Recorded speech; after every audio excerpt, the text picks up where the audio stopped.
कहानी के शुरू में हमें बताया जाता है कि एक कंपनी है जो लोगों को फंसाकर जानलेवा कमरे में डाल देती है, जिस कमरे का नाम होता है एस्केप रूम। उस कमरे में कुछ पहेलियां होती हैं जिन्हें ना सुलझाने पर उनकी मौत हो जाती है। ये गेम अमीर लोगों के लिए बनाई जाती है क्योंकि वो इसे देखकर काफी इंजॉय करते हैं और शर्तें लगाते हैं। पहले जब एस्केप रूम बनाया गया था तो उसमें से एक लड़की जिसका नाम जोई है वो और उसका दोस्त जिंदा बच पाए थे, जिसके बाद जोई ने कसम खाई थी कि वो इस कंपनी का राज सबके सामने खोलकर इन जानलेवा गेम्स को बंद करवाएगी। और इसके बाद हम एक आदमी को देखते हैं जो उस कंपनी के लिए काम करता है और यही कंपनी को पूरा एस्केप रूम बनाकर देता है। इसकी वाइफ और एक बेटी भी थी, बेटी का नाम क्लेयर था। अब उसकी वाइफ को उसका एस्केप रूम बनाने वाला काम पसंद नहीं था, इसीलिए वो अपने हस्बैंड को कहती है कि इसका बुरा असर हमारी बेटी पर भी पड़ेगा, इसीलिए मैं तुमसे डिवोर्स चाहती हूँ और अपनी बेटी को लेकर जा रही हूँ। उसका हस्बैंड कहता है कि ठंडे दिमाग से काम लो और फिलहाल मैं मसरूफ हूँ, कुछ देर बाद हम इस पर बात करते हैं। फिर उसकी वाइफ नहाने के बाद एक कमरे में आकर बैठ जाती है, लेकिन तभी इस कमरे को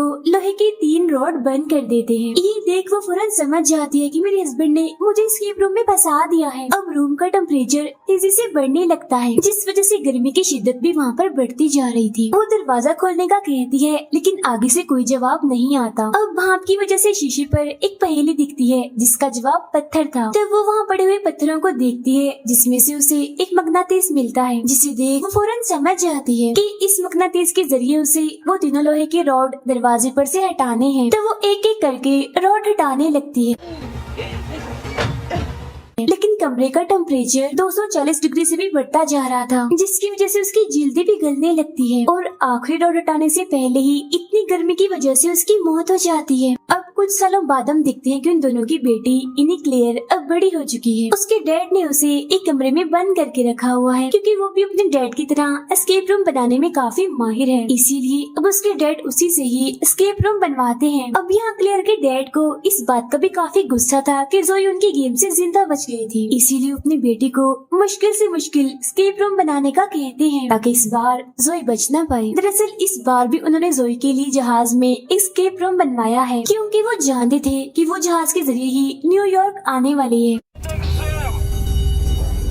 अब हम जोई और उसके दोस्त को एयरपोर्ट पर देखते हैं क्योंकि ये उस कंपनी का पर्दाफाश करने ही न्यूयॉर्क जा रहे हैं, लेकिन जोई को यहाँ कुछ गड़बड़ लगती है, इसीलिए वो जहाज से जाने के लिए मना कर देती है, जिससे उन दोनों की जान बच जाती है। अब ये दोनों गाड़ी के जरिए ही न्यूयॉर्क के लिए निकल पड़ते हैं। रास्ते में एक होटल में रात गुजारते हैं जहाँ जोई के दोस्त को ऐसा लग रहा था जैसे वो अभी भी एस्केप रूम में है, लेकिन हकीकत में ऐसा कुछ नहीं होता, वो बस उसका बुरा ख्वाब था। अब ये लोग एक जगह पर जाते हैं जहाँ एक चोर जोई की चेन छीनकर भाग जाता है। दोनों उसका पीछा करते करते एक स्टेशन पर आ जाते हैं। वो चोर इन दोनों को एक ट्रेन में फंसाकर वहाँ से भाग जाता है। अब यहाँ जोई को कोई गड़बड़ लगती है क्योंकि ट्रेन में सिर्फ 6 लोग ही बैठे हुए थे। वो ड्राइवर का केबिन चेक करने जाती है लेकिन वहाँ पर भी कोई नहीं था और उसका दरवाजा बंद था। अब इनका डब्बा बाकी ट्रेन से अलग होकर कहीं दूसरी जगह पर जाने लगता है। सभी काफी घबरा जाते हैं। फिर ये डब्बा एक खाली पड़ी हुई सुरंग में जाकर रुकता है।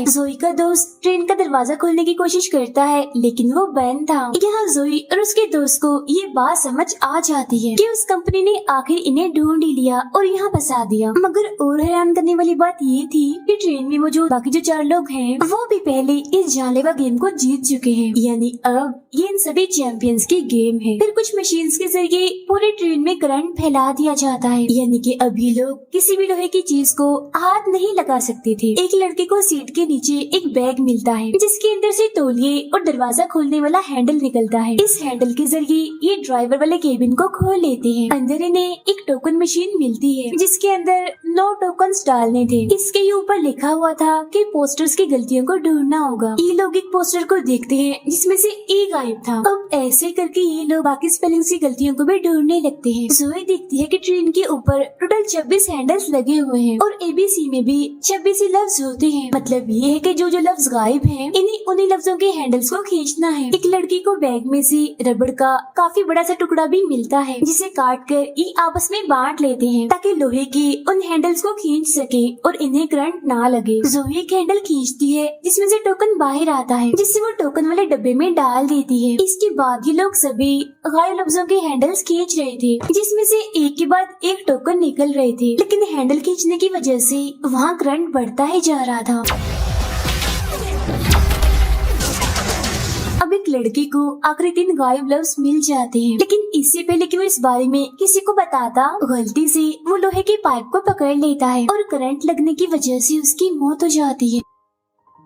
जोई देखती है वहाँ वेलकम बैक लफ्ज बन रहा है, जिसकी आखिरी दिन गायब लफ्ज वो बाकियों को बताती है। जोई का दोस्त जल्दी से उन हैंडल्स को खींचता है और टोकन्स निकलने पर मशीन में डाल देता है। ऐसा होते ही वहाँ एक रास्ता खुलता है जिसके जरिए ये सब वहाँ से निकल जाते हैं, लेकिन वो एक लिफ्ट में आ चुकी थी जो इन्हें जमीन के काफी अंदर ले जा रही थी। लिफ्ट के रुकते ही सब एक दूसरे को अपने अपने बारे में बताते हैं। इनमें से एक लड़का प्रीस्ट होता है, एक लड़की राइटर और एक नर्स थी। अब ये लोग लिफ्ट से निकल कर एक बड़े से एस्केप रूम में आ जाते हैं। इन्हें यहाँ से गुजरकर सामने बने दरवाजे में जाना था, तो वो राइटर लड़की बगैर सोचे समझे वहाँ जमीन पर पैर रख देती है, जिससे फौरन वहाँ लेजर चल पड़ती है, लेकिन किस्मत से कोई नहीं मरता। अब ये लोग उस राइटर लड़की को वहाँ से बाहर निकालते हैं क्योंकि उसने अपना पैर गलत टाइल पर रख दिया था। ऐसा होते ही लेजर वापिस से बंद हो जाती है। तो अभी लोगों को 10 मिनट के अंदर अंदर उस दरवाजे के रास्ते जाना है, वरना वो दरवाजा बंद हो जाएगा। लेकिन अगर इन्होंने गलत टाइल पर कदम रखा तो लेजर इनको मार देगी। को यहाँ पर रखे लॉलीपॉप्स में से एक चाबी मिलती है। जोई उस चाबी को निकालकर काउंटर पार करके तिजोरियों वाली जगह पर जाती है। नर्स और राइटर को भी एक चाबी मिलती है, इसीलिए वो भी तालों को खोलने जाती है। जोई का दोस्त देखता है कि हर तिजोरी पर एक नंबर था, लेकिन एक तिजोरी ऐसी भी थी जिस पर नाम लिखा था, इसीलिए अभी लोग चाबी से उस तिजोरी को खोलने लगते हैं। तिजोरी के खुलते ही उसमें से बहुत सारे तेजदार हीरे बाहर गिरते हैं, जिन्हें छूते ही जोई की उंगली कट जाती है। दोनों लड़कियों को भी इस तिजोरी से खाली नोट मिलते हैं और फौरन ही बाद वहाँ एक एटीएम की लाइट जल जाती है और अब इन्हें इस एटीएम का कोड चाहिए था। जोई का दोस्त समझ जाता है कि अगर वो जोई का खून खाली नोटों पर डालेगा तो तब शायद उन्हें कोड मिल जाएगा। और अब जैसे नर्स नोटों को देने के लिए काउंटर पर चढ़ती है तो फिर से लेजर चल पड़ती है, जिसे डरकर वो नर्स वापिस से गिर जाती है। अब उसके गिरते ही लेजर भी बंद हो गई थी। प्रीस्ट वो नोट जोई को देता है जिस पर खून लगाने से इन्हें एटीएम का कोड मिल जाता है और जैसे वो इस कोड को एटीएम में डालता है तो तभी यहाँ 3 घड़ियाँ अलग अलग टाइम पर रुक जाती हैं। ये दरअसल उनके लिए इशारा था सही टाइल्स पर जाने का। घंटे वाली सुई ये बता रही थी कि इन्हें किस तरफ जाना है और मिनट्स वाली सुई का मतलब था कि कितने कदम चलना है। अब वो प्रीस्ट इन सुइयों के हिसाब से 12 कदम चलता है। साथ ही वो अपनी पिछली वाली टाइल्स पर लॉलीपॉप भी रख रहा था ताकि बाकियों को भी सही रास्ता पता चल सके, लेकिन वो सुइयों की मदद से सिर्फ आधा रास्ता ही पार कर पाता है क्योंकि अगली टाइल एक बटन की तरह दब जाती है और फौरन ही एक और तिजोरी सामने आती है और जिस टाइल पर वो खड़ा था उस पर भी एक पहेली लिखी आती है। तिजोरी को खोलने के लिए ये लोग घबराते हुए कोड ढूंढने लगते हैं, लेकिन इनके पास वक्त बहुत ही कम बचा था, इसीलिए वो प्रीस्ट गॉड के भरोसे पर ही आगे बढ़ने लगता है। बाकी लोग उसे मना भी करते हैं, लेकिन वो किसी की नहीं सुनता और एक गलत टाइल पर पैर रख देता है, जिससे लेजर फिर से चल पड़ती है। उसका सर हड़बड़ी में एक टेबल से टकराता है और वो बेहोश हो जाता है। दोनों लड़कियां उसका पैर गलत टाइल से हटाती हैं, जिससे लेजर फिर से बंद हो जाती है। वो राइटर पहले का मतलब समझ चुकी थी, इसीलिए उस तिजोरी की हैंडल को घुमाती ही रहती है जिससे वो खुल जाती है। अब की बार उसके अंदर से एक नक्शा निकलता है। जोई उस नक्शे को लेकर वहाँ दीवार पर लगे एक डिजाइन पर रखती है, जिससे अब इन्हें बाकी का आधा रास्ता भी मालूम हो जाता है। जोई यही रुककर बाकियों को आगे का रास्ता समझाती है, जिसके बाद ये बेहोश पड़े प्रीस्ट को भी लेकर वहाँ से निकल जाते हैं। जल्दी से जोई भी भागकर दरवाजे की तरफ जाती है और दरवाजा बंद होने से पहले ठीक वक्त पर वहाँ से निकल जाती है। और अब यहाँ पर इनके 2 एस्केप रूम पार हो जाते हैं। प्रीस्ट को भी होश आ गया था, जिसके बाद अब ये तीसरे एस्केप रूम में आगे बढ़ते हैं, जिसे बिल्कुल समंदर के किनारे की तरह बनाया गया था। राइटर को वहाँ एक कैमरा दिखता है, जिसे उठाकर वो वहाँ की एक तस्वीर बनाती है। तस्वीर में वो एक कश्ती को देखती है, लेकिन उनके सामने तो ऐसा कुछ भी नहीं था, इसीलिए अब ये लोग उस कश्ती को ढूंढने लगते हैं। कबाड़े में जोई के दोस्त को एक टूल मिलता है, जिससे लोहे की चीजों को ढूंढा जाता है। उसके जरिए वो हर जगह पर कश्ती ढूंढने लगता है। जोई इधर 2 स्टैचूज भी देखती है, जिनमें से एक की आंखों पर सिपियां रखी गई थी, जो काफी अजीब दिख रही थी। तभी वो टूल रेत में आवाज करने लगता है, जिसके बाद ये लोग उस जगह से रेत खोदने लगते हैं और रस्सियों से बंधी एक काफी बड़ी चीज बाहर निकालते हैं, लेकिन रस्सी टूट जाती है और रेत उस रस्सी को फौरन निकल जाता है। अब ये लोग समझ चुके थे कि ये रेत दलदली बनती जा रही है, जिसमें सबसे पहले वो नर्स फंसती है और देखते ही देखते रेत उससे भी निकल जाता है। फौरन वो प्रीस्ट अपनी कमर पर रस्सी बांधकर रेत में कूद जाता है। वो नर्स को तो बचा लेता है लेकिन रस्सी एक बार फिर से टूट जाती है, जिस वजह से रेत में दबने से उसकी मौत हो जाती है। वो रेत और दलदली बनती जा रही थी, इसलिए ये लोग भागकर एक केबिन में आ जाते हैं। अंदर जाने के बाद इन्हें पता चलता है कि यहाँ से निकलने का रास्ता वहाँ रखी फ्रिज के अंदर है, लेकिन फ्रिज को खोलने के लिए इन्हें कोड ढूंढना होगा। यहाँ एक बटन भी था जिसे जैसे जोई दबाती है बाहर बनी बिल्डिंग में लाइट जल पड़ती है। वो समझ जाती है कि अगला इशारा उस बिल्डिंग के ऊपर ही मिलेगा, इसीलिए वो फौरन उसके ऊपर चढ़ जाती है सीढ़ियों के जरिए। यहाँ दूरबीन के जरिए जोई को एक मैसेज दिखता है जो था आई कांट सी यू। सी की स्पेलिंग गलत थी, वो SEE के बजाय SEA थे। वो चिल्लाकर सभी को ये इशारा बताती है, लेकिन नीचे उतरते हुए उसकी नजर वहाँ एक गोल दरवाजे पर जाती है। जोई के दोस्त को वो इशारा समझ आ गया था, इसीलिए वो भागकर उस स्टैचू के पास जाता है जिसकी आंखों की जगह सिपियां लगी हुई थी। वो बड़ी मुश्किल से उसकी आंखों से सिपियां उतारता है जो दरअसल फ्रिज का कोड था। वो जल्दी से अंदर आकर उस कोड से फ्रिज को खोल लेता है, जिसके जरिए अब ये लोग यहाँ से निकल सकते थे। उधर जोई भी वो गोल दरवाजा हटाती है जिसके अंदर एक खुफिया रास्ता था, जिसे देखकर वो फौरन समझ जाती है कि अगर वो इसके अंदर जाएंगे तो सीधा गेम से निकल जाएंगे।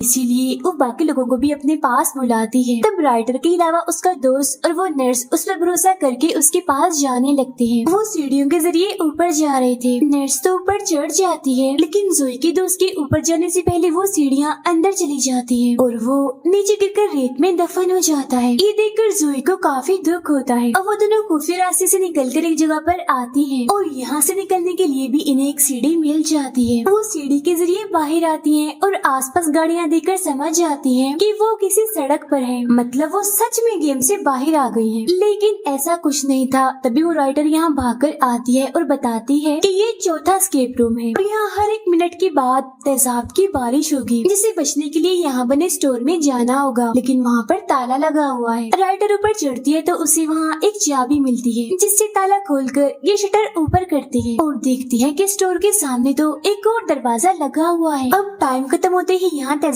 की बारिश होने लगती है। तभी तीनों के ऊपर एक कवर आ जाता है जिससे इन्हें कुछ नहीं होता। तभी बारिश बंद हो जाती है और दोबारा से 1 मिनट का टाइमर लग जाता है। तभी यहाँ एक बॉक्स के अंदर फोन बजने लगता है, लेकिन उसके दरवाजे पर भी ताला लगा हुआ था। तब जोई कहती है कि अगर हम तेजाब को जमा कर लें तो इस ताले को पिघलाकर हम दरवाजा खोल सकते हैं। तब वो नर्स किसी ऐसी चीज को ढूंढने लगती है जो तेजाब से नहीं जली और उसे एक बोतल मिल भी जाती है। टाइम खत्म होते ही बारिश फिर से शुरू हो जाती है। ये लोग बोतल को वहीं रख कवर के नीचे खड़ी हो जाती है। बारिश बंद होते ही उस बोतल में जमा हुए तेजाब से टेलीफोन बॉक्स का ताला पिघला देती है और दरवाजा खुल जाता है।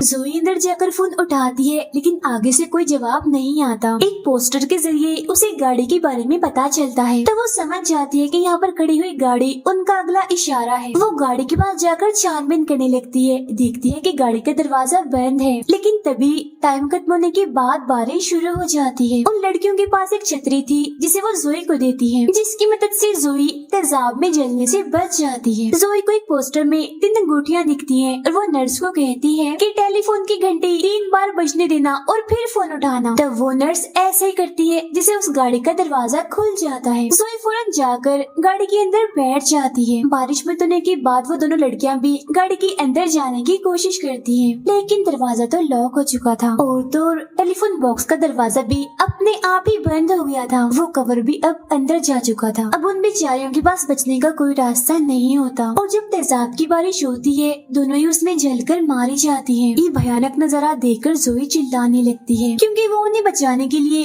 कुछ भी नहीं कर पाई। तभी उसके नीचे से सीट खुल जाती है और जोई कहीं चली जाती है। उधर एस्केप रूम बनाने वाले यानी क्लेयर के डैड को गड़बड़ लगती है क्योंकि जिस आखिरी एस्केप रूम में जोई ने आना था वो वहाँ नहीं आई बल्कि कहीं और ही चली गई। तब वो समझ जाता है कि जरूर मेरी बेटी क्लेयर ने जोई को बचाने के लिए ये गड़बड़ की है। उधर क्लेयर का दोस्त जोई को अपने साथ ले आया था। यहाँ जब जोई क्लेयर को देखती है तो समझ जाती है कि ये एस्केप रूम बनाती है। क्लेयर जोई को बताती है कि ये सब कुछ मैं अपने डैड के कहने पर ही कर रही हूँ। जब से मेरी माँ की मौत मौत हुई है मेरे डैड ने मुझे यहीं इस कमरे में कैद कर दिया है। मैंने तुम्हें यहाँ तक इसीलिए बुलाया ताकि तुम मेरी मदद करो, मुझे इस कमरे से निकालो। लेकिन जोई कहती है मुझे तुम पर भरोसा नहीं है, मैं तुम्हारी मदद क्यों करूँ। तो वो कहती है कि समंदर के किनारे वाले एस्केप रूम में मैंने गड़बड़ कर दी थी। इन्हें जब तुम्हारा दोस्त रेत में धंस गया था, वो मरा नहीं बल्कि जिंदा है, सही सलामत है और एक कमरे में है जहाँ वो बिल्कुल ठीक है। लेकिन तभी वो देखती है कि क्लेयर के डैड के लोग उसे ढूंढकर आखिरी एस्केप रूम में डाल देते हैं, जो कि एक टेम्परेचर वाला कमरा था। तब जोई का दोस्त इस कमरे की पहेली सुलझाने में लग जाता है, लेकिन अगर उसने जल्दी ना की तो वो भी क्लेयर की माँ की तरह गर्मी से मारा जाएगा। क्लेयर जोई को बताती है कि मेरे डैड के कंप्यूटर के जरिए मैं तुम्हारे दोस्त को बचा सकती हूँ, लेकिन उसके लिए मुझे इस कमरे से निकलना होगा। तब जोई उसे बाहर निकालने के लिए दीवार पर बनी पहेली सुलझाने लगती है, लेकिन हर सेकंड के साथ वो बदल रही थी तो उसे सुलझाना नामुमकिन था। क्लेयर बताती है कि मेरे डैड ने कहा था कि मैं कभी भी खुद से इस पहेली को नहीं सुलझा पाऊंगी। तब जोई एक ऐसी जगह जाकर खड़ी हो जाती है जहाँ से क्लेयर ना देख पाए। तब साइड से उसे देखने पर एक कोड मिलता है जिसके जरिए ये दरवाजा खोल लेते हैं और क्लेयर बाहर आ जाती है। लेकिन तभी यहाँ क्लेयर के डैड घर लेकर आ जाते हैं और अपनी ही बेटी का गला दबाने लगते हैं, लेकिन वो अपने डैड को धक्का देकर उसे कमरे में बंद कर देती है जिसमें वो खुद थी। फिर क्लेयर भागकर अपने डैड के रूम में जाती है और उनके कंप्यूटर से उस आखिरी एस्केप रूम को बंद कर देती है जहाँ जोई का दोस्त फंसा हुआ था और इस तरह से उसकी जान बच जाती है। जोई क्लेयर से पूछती है कि मेरा दोस्त कहाँ है, जिस पर वो बताती है कि उसी बिल्डिंग में जहाँ तुम लोग सबसे पहले गए थे और तुम्हारे सारे एस्केप रूम उसी बिल्डिंग में खेले गए हैं और गेम बनाने वाले सभी इंसानों को मैंने वहाँ बंद कर दिया है ताकि तुम सबूतों के साथ उन्हें पुलिस को पकड़ा दो। मैं भी अपने डैड को खुद पुलिस के हवाले कर दूंगी। जोई गाड़ी लेकर उस बिल्डिंग तक पहुँचती है जहाँ पुलिस और एम्बुलेंस पहले से ही मौजूद थी। गेम में मरने वालों की लाशें भी निकाल ली गई थी और गेम कंट्रोल करने वालों को भी पुलिस ने गिरफ्तार कर लिया था। जोई को भी उसका दोस्त मिल जाता है। इसके बाद क्लेयर अपने डैड के पास आती है और अब हम यहाँ क्लेयर का असली चेहरा देख पाते हैं कि वो कितनी खतरनाक है। वो असल में बचपन से ही पागल है। जब वो छोटी थी तभी से उसे बुरी आदतें पड़ गई थी, इसे दूसरों को चोट पहुँचाना, सबके साथ बुरा सलूक करना और भी बहुत कुछ। लेकिन उसकी माँ उसे सुधारने के लिए एक मेंटल हॉस्पिटल में भेजने वाली थी, इसीलिए उसने अपनी ही माँ को उस टेम्परेचर वाले एस्केप रूम में फंसाकर मार दिया। जी हाँ, उसे क्लेयर ने ही मारा था। जिसके बाद अब वो यहाँ अपने डैड को भी मार देती है ताकि वो और ज्यादा खतरनाक एस्केप रूम बनाए और उसकी तारीफ हो। अब वो शुरू से ही काफी मासूम बनने की कोशिश कर रही थी, लेकिन वो इतनी पागल थी कि अपने माँ बाप को ही मार दिया। और इसी के साथ ये फिल्म यहीं पर खत्म हो जाती है।